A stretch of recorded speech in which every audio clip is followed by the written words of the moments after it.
So excited about this conversation because we're just going to be talking all things Hackney. Can it get any better? I think not. Gentrification is about maximising value in depressed areas. So where Thatcherism had really deprived Hackney, it meant that developers had really cheap land to buy. Hackney always had this kind of quite strong political nature, which was liberating for all kinds of communities. House prices are never going to drop to the extent where local communities in Hackney can afford a home here. But the question is, where do we go?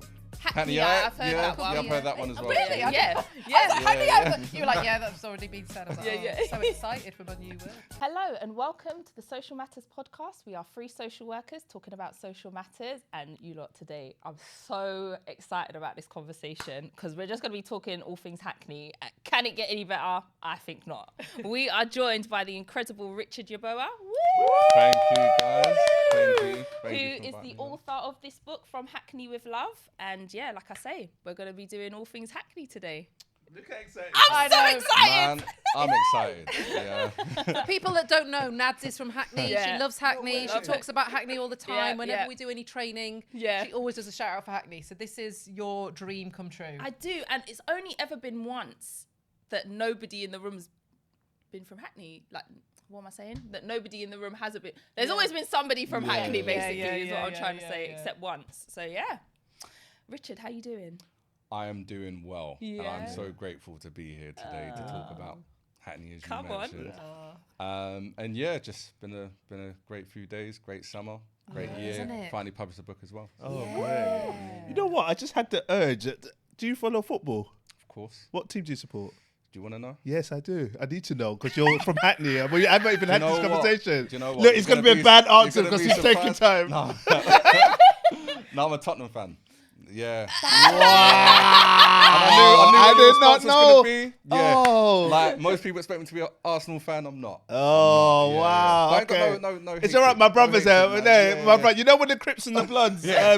when they held hands like this, Yeah. and then like this, Yeah, you see peace, peace, peace. It's all right. No beef for today. No beef for today. It's all right. One of my brothers is a Tottenham fan, so I'm used to it. He's a good man. But He's a good man. he's definitely not. What made you say that? You were like, you felt like you were going to go further. No, because I just like because we talk about Hackney and then you mentioned Tottenham and before, and I was like, oh, so you're local. I was like, oh, what team do you support? Yeah. And so I just had the urge to ask it. Do you know But it's what? all my right. dad supported Spurs. Well, Yeah. did. And then Emma supported. My wife supported Spurs. Yeah. Her family supports Spurs. It's just, my son supports Spurs. Oh, okay. It's a Yeah, family my thing. daughter. Yeah. Oh, Yeah. nice. It's really And shout out to your wife who's in the room just in case anyone's actually playing. You looked over there.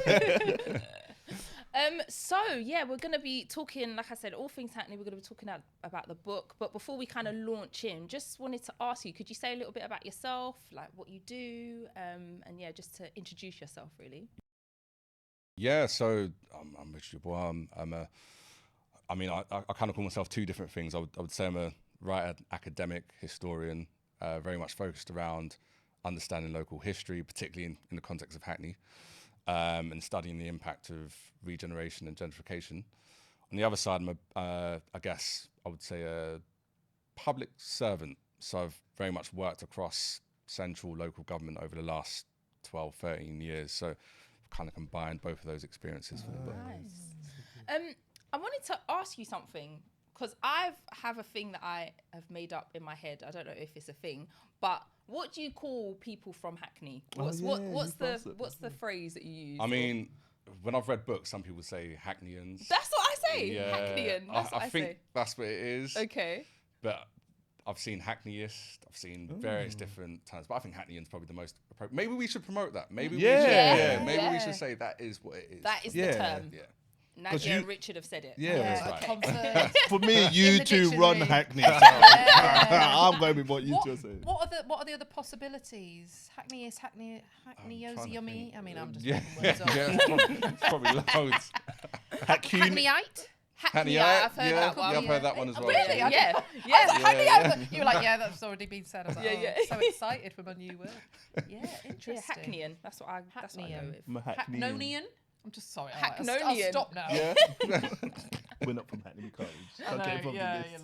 you know, no. So I'm just anyone that comes on this podcast, I'm always in awe because you're often on because you've done a brilliant thing, and I'm sitting here. You've got a hardback book, which I'm always impressed with. So your book beautifully captures the essence of Hackney. What inspired you to kind of write the book, and how did your personal kind of journey shape that? So I think it's a couple of things. Obviously, I'm born and bred in Hackney and still live here. Whoop! Come on. Yeah, Woo! Are you yeah, as you know.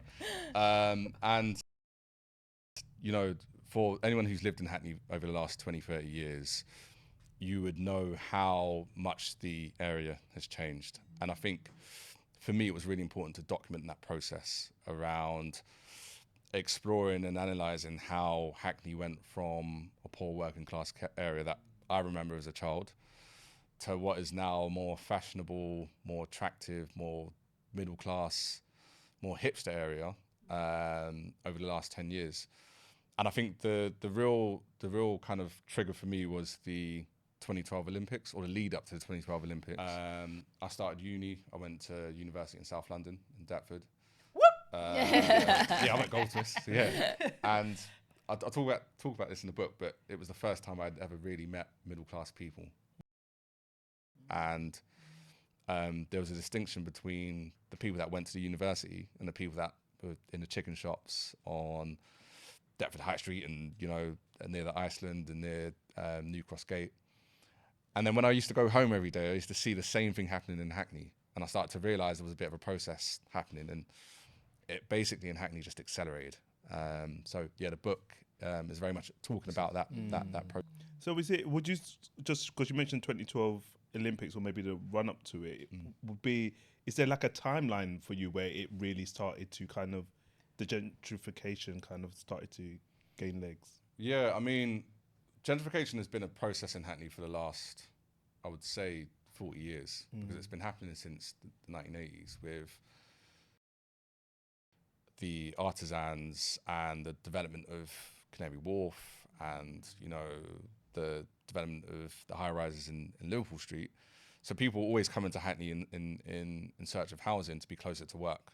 But those gentrifiers in the 1980s and 1990s, they're kind of typically seen as like the yuppies, like the kind of clearly described middle-class people who don't have really an intention to stay here. They're here to kind of work.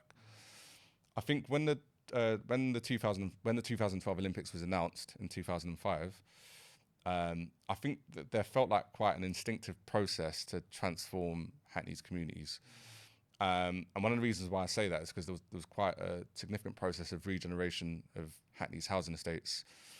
And I think that then accelerated purposefully through the role of developers, central government, local government, to transform Hackney as a concept. And I think when the riots happened in 2011, I think that was like the justification of gentrification. Oh, wow.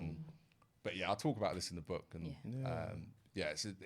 Hackney's a very unique place because there's certain things that happened over the last 20, 30, 40 years that made gentrification quite a unique, specific process in Hackney, unlike, say, even in Newham, where it was, I think, principally led by the Olympics.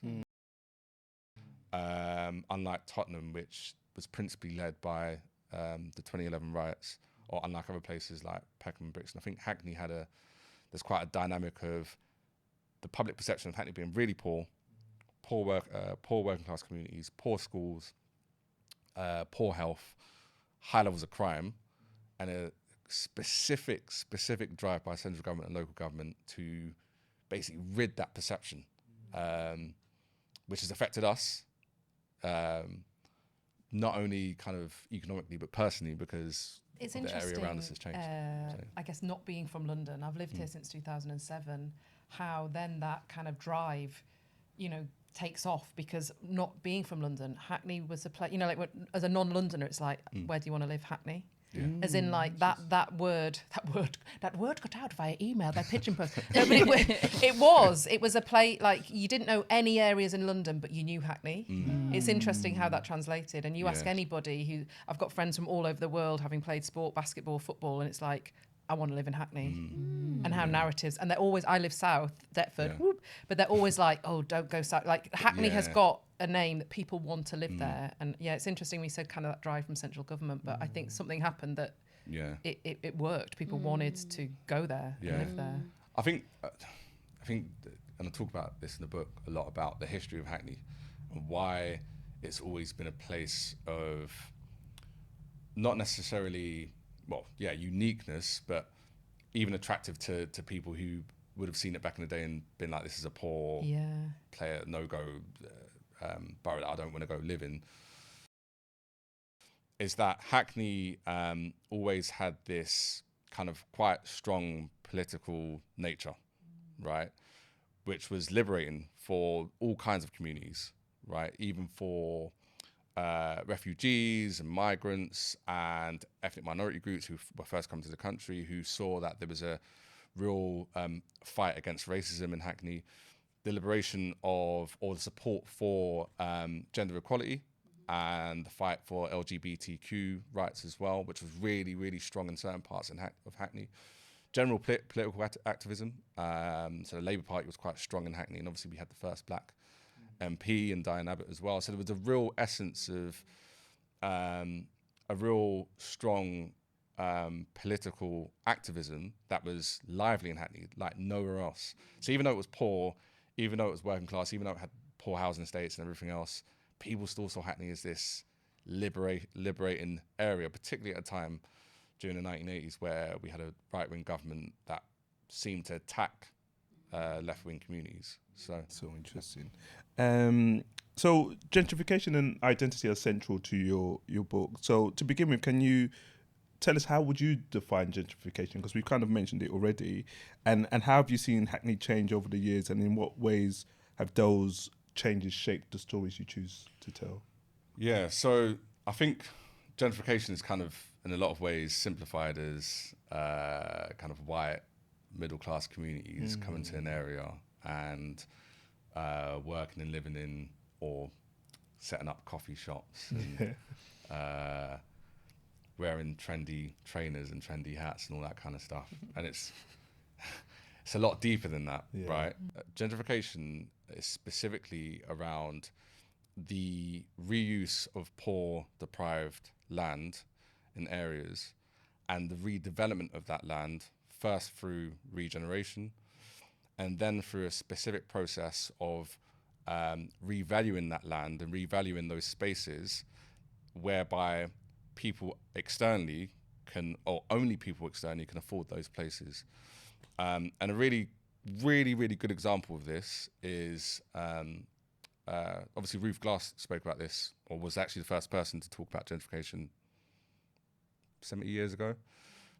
But a good example of gentrification is the Holly Street estate. And me and my wife walked past it as we was coming down to the studio. Holly Street estate was the worst, or one of the worst estates in London at the time. I think over 80% of people that lived in the estate wanted to live elsewhere in the early 1990s.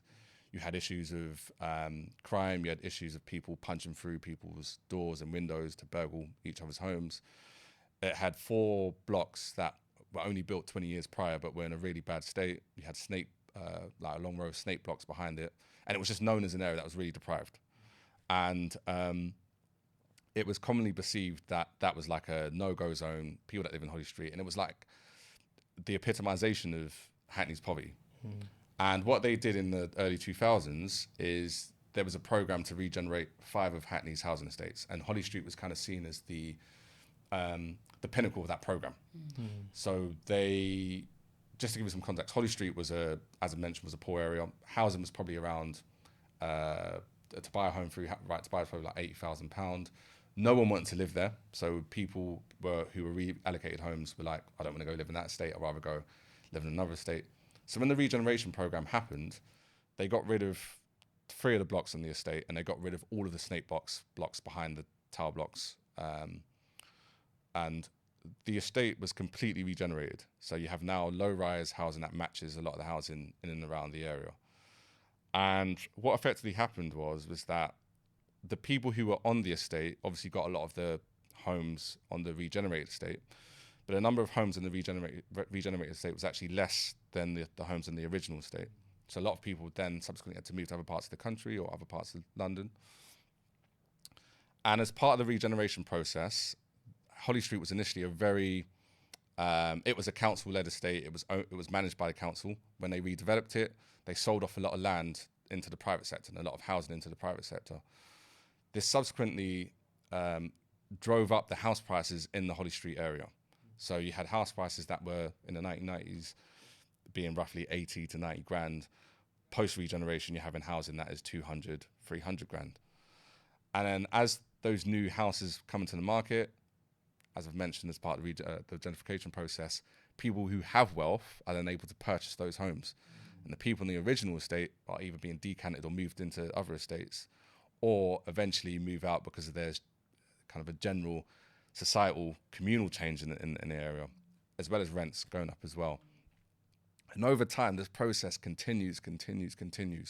Developers start to build other private housing in and around the area.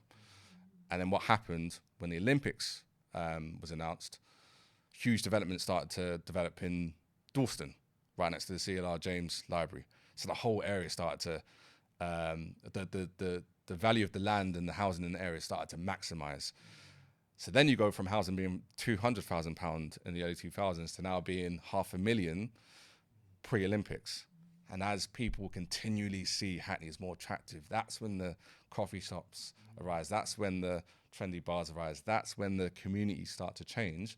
And that's when house pricing becomes literally unaffordable for existing communities. That is just an example of how gentrification in practice. And Holly Street is I'd say one example of about 20 in Hackney. You've got Trowbridge Estate, Kingshold Estate, Clacton Park Estate, Nightingale Estate, Kingsmead Estate, Pembury Estate, where the night riots happened. All of these areas have been regenerated, where poor working class areas that were seen as no-go zones are now being redeveloped, revamped, and rebadged in some cases with the use of the term village to attract newer communities. It's so funny that you say Holly Street wasn't like a no-go zone. It was a no-go zone. I did not find myself in Holly Street at all. It was absolutely not where you needed to be. So yeah, it's just really kind of it's real. That was really a thing. And Robin Travis, who he wrote a book about 10 years ago because he lived on the Holly Street estate, and he was talking about the issues around Holly Street and London Fields. And his kind of his stories of Holly Street kind of really exemplify how difficult Holly Street was before. And you go past there now, and it's like you just wouldn't believe how much the area has changed because it was like I'm from E9, I'm from the other part of Hackney. Right. I wouldn't have been anywhere. Well, I've been there. Well, I went there early 2000s, but you wouldn't want to go there. Like, it's as simple as that. You beautifully captured then, I guess, the process, because like you said, I think the stereotype of gentrification is the kind of white hipster coffee shop, but that's the like byproduct of those processes that got to that. And I think, that was really 100%. kind of powerful. And I think on that point, Hackney, just going back to the point around its uniqueness, Hackney was actually, I think, the benchmark for other regeneration programs in other parts of the country. So and I'll talk about this, I think, in the second chapter of the book. Hackney had the first wide-scale regeneration program of post-war council housing estates through the Comprehensive Estates Initiative, which was in the early 90s. And this was like a multi-million-pound regeneration program between central government, local government, and developers and housing associations. And because that program was deemed so successful in the eyes of the government, they then replicated that model in Elephant and Castle, and the Aylesbury estate, and other large estates in South London, and now subsequently in Tottenham, in Peckham, in various different places across the country, because it's been seen as a model where you can renew and regenerate poor working class areas and transform them into gentrified, middle class, more comfortable, or deemed in inverted commas more comfortable places for richer communities to live in. Yeah, this may be quite a simplistic perspective and reflect my political views in a way, but what's your thoughts around the intentionality around the displacement of people? So the idea of like, so you've mentioned regeneration, but in a very simple way, is there an idea from people in power to get certain people out of this area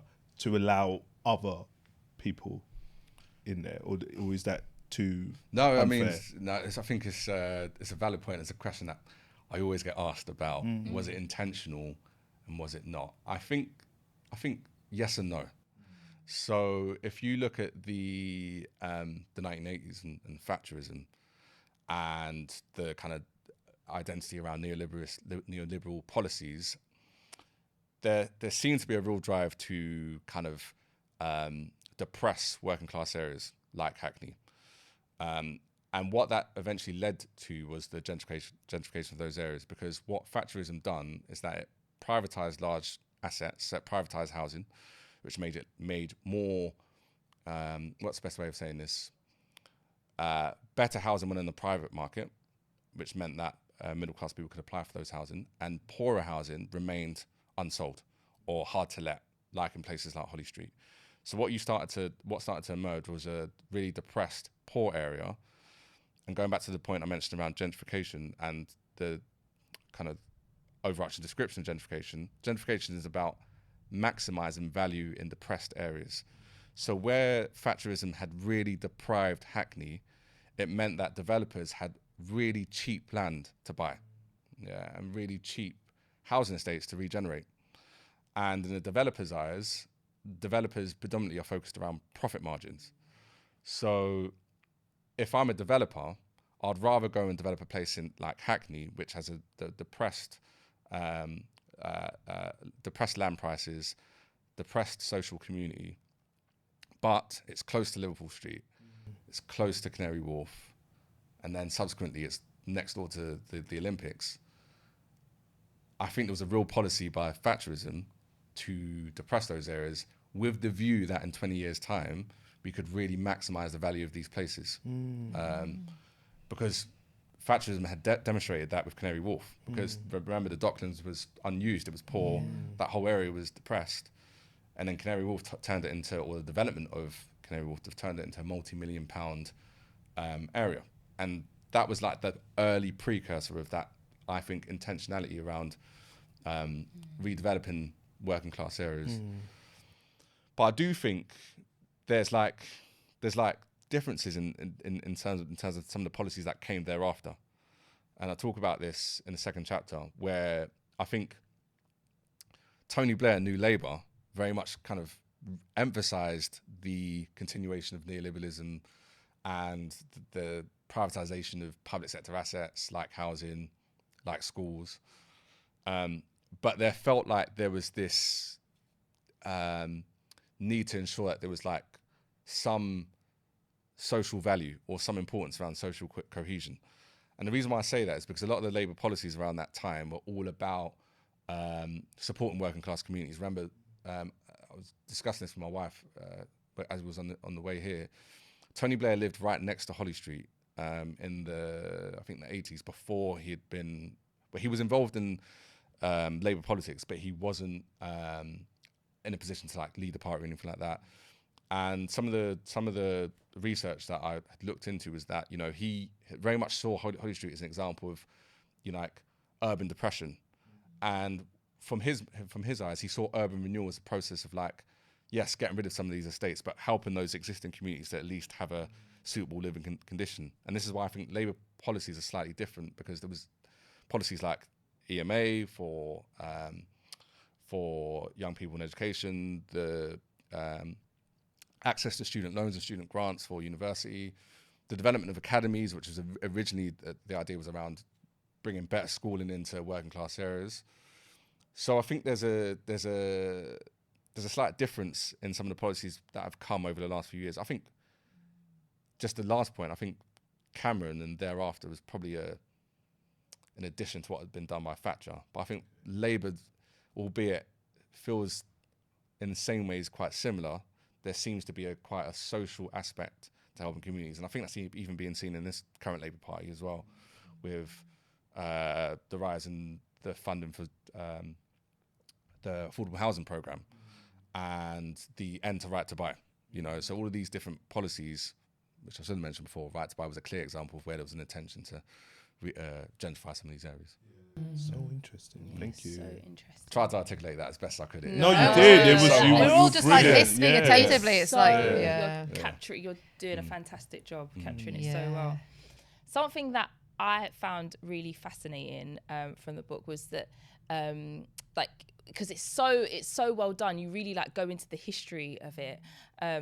But even before, some of the time periods that you spoke about Hackney being a place for quite wealthy people before it then got completely deprived and depressed. You want to speak to that a little bit and say a little bit about that? That was what do you mean? That blew my mind. Yeah. That was when I had the same expression. Hacktonian. Yeah. Do you know what? I started thinking am I feeling bad about thinking that Hackney's a working class area? Because as you said, once upon a time, it was a middle class area. It was a place for the middle class elites. It was effectively a place that was away from, I think I mentioned this, the burgeoning activity in East London around Bethnal Green, Stepney Green, Whitechapel, that was typically seen as the poor working class areas where all the factories were, as the British Empire was kind of expanding across the world. I think, as I mentioned in the book, Hackney increasingly became poor because in Whitechapel, Stepney, Mile End, Bethnal Green, the amount of people that were coming into those areas for work meant that the urban sprawl just went further north into Hackney. And Hackney started to increasingly see slum dwellings, poor levels of housing, because the sheer expansion of the rise in population due to the demands for work and due to the demands of the British Empire. So Hackney was a middle class area, and it makes me feel I felt like this maybe a couple of years before I wrote the book, but is Hackney really mine? Because, its origins are steeped in kind of middle class values and middle class communities, and some of the housing in Hackney, if you go around Sutton House, and there's a couple of other mansions around Clissold Park, and that's so throughout Hackney actually, where you can still see the remnants of some of those that middle class community that still exist, and I think that should also, and is why I detailed it in the book, it should also be part of that history, because the whole process of gentrification is it's not really just a 40-year process, it's a 200-year process. Definitely. Yeah. It's funny you mentioned Sutton House. I used to walk past Sutton House. I always used to remember thinking it's so random that's there. It seems so posh, but it's really not. I just used to walk past it. I've never been in it or anything, but it just makes sense from what you were saying. But do you know what? I think this is why, because I wanted to be an architect initially when I was 12, but I didn't think I was smart enough, and I couldn't draw as well. Okay. Right? But I think when you walk around Hackney, the architecture tells the history. Yeah. So you see some of the middle class dwellings from 300 years ago. And then you see some of the kind of Victorian housing, the Georgian housing that have now been redeveloped as part of the gentrification process. And then you see the post-war housing in Holly Street, Kingsmead Estate, Pembury Estate. And then you get the new builds, right? So it's this whole process where when you go through and look through the architecture, you can really see the history of Hackney. So interesting. This is so everything that I love and I'm interested in. This is everything You're I love. historian. I'm oh my God, A House Through Time. Have you seen that? Yes, That's my yes, favorite yes, TV yes, program. yeah. I was oh God. Yeah. So social history, architecture. yeah. I was oh my God, I'm going to just watch this episode on repeat. I'm so fascinated in it. And London is unique more than up north, where I think you will have that within one street, a Georgian house, a Victorian new build estate. Whereas I think up to north, where I'm from, it's a lot more a neighbourhood. Terraces. Yeah. So I think you get that wonderful uniqueness. Can I ask where Sutton House is, please, for those who are not Hacktonians? So you go. No, you go. you're from Holland. Okay. Yeah. So do you know where City Academy is? Do you know where So Homerton High Street. Yeah. You know where Homerton. Yeah. Say like you're going to Clapton. Yeah. Don't go left like you're going down to Mare Street. It's just there. It's on the bend, like as you're going around to Clapton. Do you know where that is? Yeah. Opposite City Academy. Oh yes, I know. Yeah, I know it. Yeah, next to that road where you go off and you turn right, you go down Morning Lane to Tesco's, but Yeah, don't go you don't go go like past you're it. going to Morning And Lane. City Just Academy, keep yeah, going yeah. straight, and it's on the bend. And I've is it like never an known. old sort of mansion house? Yeah. See, I've never, because I It's a museum now. it's a Emma tells museum. us. Okay, there you go. Yeah. So in the book, there's a clear tension between, I guess, nostalgia and progress. How do you personally navigate that tension, both as a writer but also a Hacktonian? Is that the word we landed on? No, I love that we agreed on it, and I'm just freestyling with my own as a Hackney. I don't mind. Yeah. What about Hackunian? Sorry, Hackunian, no, we're back. that's it. Sorry, we're back there. Okay. Sorry, I don't mind whatever. Really. It's your city. It's your town. It's your borough. You guys, whatever you guys say, I'm down with it. So forget it. So, for me, I'm very nostalgic about Hackney because, like, every time I speak to someone about Hackney, they're always like, "Oh, you love Hackney too much."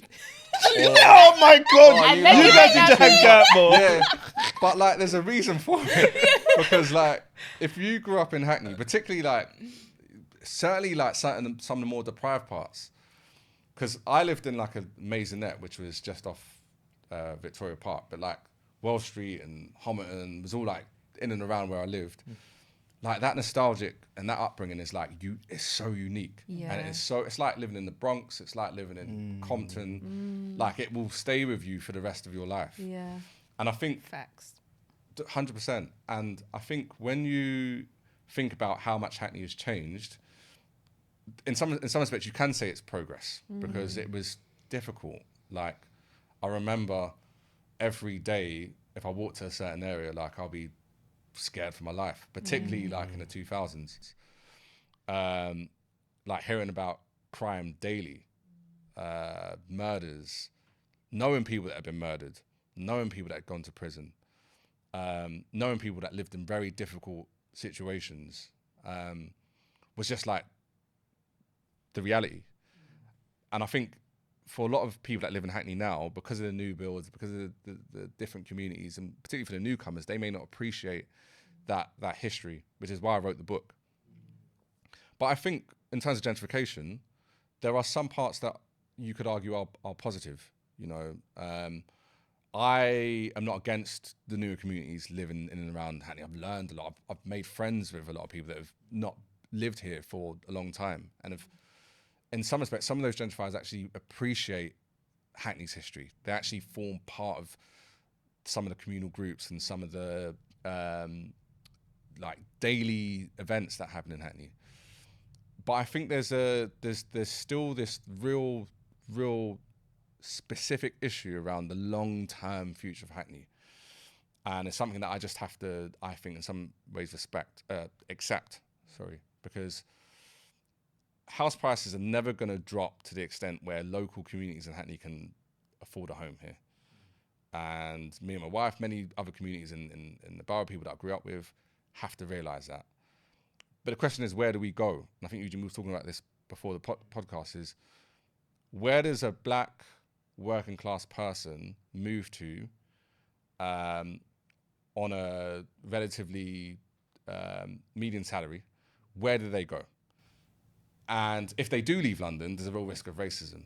There's a real risk of a lack of communal feeling that was so apparent in Hackney. And I think that luxury is not afforded to us, but is afforded to other communities across Britain who can just move in and around different parts of the country. And I think Hackney was always that. It was always that working class, multicultural borough that had people from across the world. It was welcoming to the Windrush communities, the communities from Africa and Asia after the empire collapsed, the refugees, migrants, Greek communities, Turkish communities, everyone, you know, and that is being ripped apart. And I think that's the scariest thing. So yes, there's benefits, socioeconomic benefits, but from a very personal aspect, it's painful. Richard, man, you just captured capturing the thing. Yeah. Like I just feel Man. so seen, and like it's like Yeah. everything he said. Yeah. That's it. how people from Hackney feel. Like that is it. Because we That often is talk about that, don't you, in Yeah. terms of affordability, and Yeah, you yeah, yeah. saying like I can't live there. Yeah, I don't live in Hackney anymore. Just Yeah, yeah, exactly yeah. that. You can't afford. Can't you can't afford to live. Yeah, yeah, So yeah. Yeah. Okay, so we're coming to the end of this chat, but just one thing, if possible, for you to kind of like capture. What if there was one thing that you would want people to kind of take from the book? What would you say that is? What would you want the one thing you'd like people to kind of take from it? It's difficult because I tried to. I feel like I crammed in so many different things in the book, but I think it's the personal stories ultimately. I think like the history, the political stuff is all important, but you can find that in another book, in my opinion. Like someone else could have written that book about the gentrification of Hackney, like a academic book. I think what makes this book different is my personal experiences, but the very personal experience of so many different others who have grown up in and around Hackney over the last few years. And intertwining that with what happened at a macro level, I think really demonstrates how impactful gentrification has been for certain communities, because everyone from Hackney talks about it. And that's how you know. Yeah, lovely. So powerful. Yeah, I'd agree with that. The personal stories in there are so touching, and the beautiful thing is, as you said, you've kind of captured the kind of the macro level as well, and it's such a you've done such a fantastic job. Honestly, really well done. I appreciate that. A couple of quotes in there from Luke Billingham. We've got to shout him out. Do you know what? Me Yeah. and Luke went to school. He was in the year Yeah. above me. Yeah. He was in the year above me. We went nursery together, actually. Oh, Yeah, wow. it's crazy. 'Cause I looked at our old nursery picture, and he's at the top, and I'm at the bottom. No. Yeah, it's crazy. Small world. It's crazy. So, yeah, Luke's in the book a couple of times. Yeah. And Luke's doing some great work with like He Hackney is. Quest and books he's written and everything else. And I used to go Hackney Quest years ago. So because I lived obviously in and around there. So it's crazy. But the book, the breadth of people that I spoke to about the book, people, younger people, older people, people who've lived here for 20 years, people who've moved out, people who are young, people who are who've lived here for 2 or 3 years, people who lived in the old estates, people who lived in new builds. Like, it is a really dynamic book, and where I tried to intertwine some of my personal stories, because that was the most difficult, because some of the stories I just couldn't share. And that's, like, Emma laughs in the background, but there's certain stories I could never share, because there's certain situation that happened in the late 90s and 2000s that are things that I don't want to document. Yeah. Say less. And implicate other people. Yeah. And then also, like, some of them are painful, right? Yeah. Because, like when you think about people that lived in, like, I was listening to an interview by Giggs a couple of days ago. And when I think about Giggs, the rapper. Very Yeah. clear. Not the footballer. The guy who talks the hardest. Yeah. I was thinking about, like, him growing up in Peckham, and I used to hear about Peckham and think, wow. But then them Peckham boys must have been thinking about Hackney and thinking, wow. Like, do you know what I mean? And I think, some of those personal stories, it was difficult. I had to put in a few, obviously. But thinking back, when I was writing the book, I was thinking, should I write this? And take it out. And it's hard because trying to intertwine that with gentrification as well. But I'm sure more stories might come out one day. Yeah. Because some people are going to read that book that I knew 20 years ago and be like, you didn't mention this. Or you mentioned this story, but this also happened as well. Yeah. So, Part two, conversation starter, we always say at this Yeah. podcast, and I think it will. I think loads of Yeah. people will be interested. So, do you just want to say a little bit about where people can find out a little bit more about you, about your work? Where they can buy your book. Where you can, Yeah, of course. So you can buy the book anywhere. My publisher, Buy It Back, and big up Own It as well, who are my agents. Done a great job. It's on Amazon, it's in Waterstones, it's in all local bookstores, eBay, whatever. You can find it anywhere. You can follow me on Twitter at Richard Yeboah. You can talk at X. You can follow me on Instagram. I'm trying to make a TikTok, but I don't know how it all works. So I feel like I'm too old for this. Yeah. But I'm going to try and work it out. And Yeah, I've got a website as well, Rick Yeboah, where I've done. I actually wrote an article about Hackney about 11 years ago. So that was like the precursor to the book. So you can find it all there. And we'll put all of those in the show notes so people can have the direct links to it. Well, thank you so much. Thank you you. for coming down. Honestly, it's been an honour, a pleasure. Thank you. So we have been Free Social Workers talking about Hackney. If you want to follow us, if you're not already following us, we are on Instagram at Matters Podcast. We're also on LinkedIn, Social Matters. So yeah, check this out, check the book out, share this conversation, and see you soon. I won't see you soon because it's a podcast, but you'll see us soon. All right, bye. Take care. Bye.